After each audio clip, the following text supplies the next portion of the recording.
ஒரு கூகுள் இணையத்துல போய் குணப்படுத்த முடியாத நோய்கள் போயிட்டு ஒரு லிஸ்ட் எடுங்க. அதே இணையத்துல அந்த ஒவ்வொரு நோயுடைய பெயரையும் போட்டு அந்த நோயை குணப்படுத்தக்கூடிய முதல் 10 மூலிகைகள்னு சர்ச் பண்ணி பாருங்களேன்.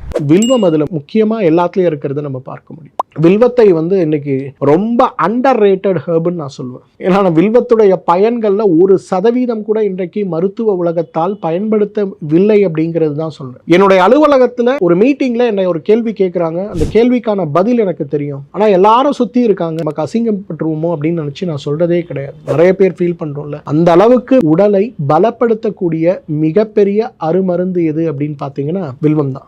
யாரெல்லாம் வில்வத்தை தினசரி மருந்தாக உணவாக பயன்படுத்துகிறோமோ நமக்கு நோய்த்தன்மை அப்படிங்கிறது வரவே வராது. குறிப்பாக நரம்பு மூளை நோய்த்தன்மை வராது. நம்ம அனைவருமே வில்வத்தை உணவாக பயன்படுத்தினாலே பெரும் மாற்றத்தை நிச்சயமாக நம்ம பார்க்க முடியும்.